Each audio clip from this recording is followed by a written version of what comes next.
buy a hot sauce for $6, but like, Right. it's not really fair because I was leaving on the ad like if it was expensive already.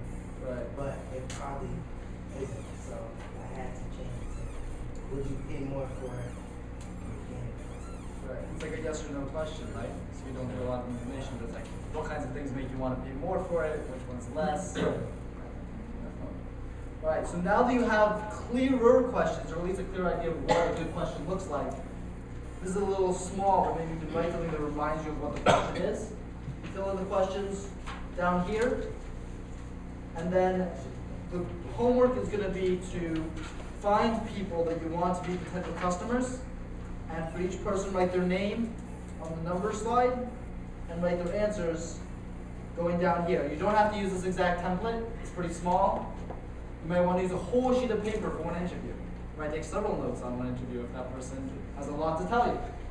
But this is an example of how you should be thinking about doing basic one-to-one market research. And we're going to do one more activity. I want you to find one more person for the last time who isn't in your co-op. And I want you to ask them a couple questions that come to mind as if they were a competitor, as if they were somebody that was selling a similar product to yours, or a product that someone might buy instead of your product.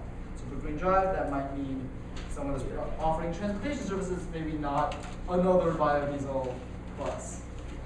Or it might be someone else selling hot sauce, or someone else offering weatherizations. If you were going to ask them some questions, what kinds of things would you want to know? And again, if you had questions about yourself, it might be a process of seeing how those questions might be shifted to be relevant to asking competitors. Now, I'm not going to let you cluster back into your groups, but does everyone feel like they could think of things to ask a competitor? Does anyone not feel like they have an idea of what they could ask a competitor? So we would not actually be asking competitors directly, but these are things that we would want to know about our competitors. You might be. You might be. I mean, depends. Right. And then the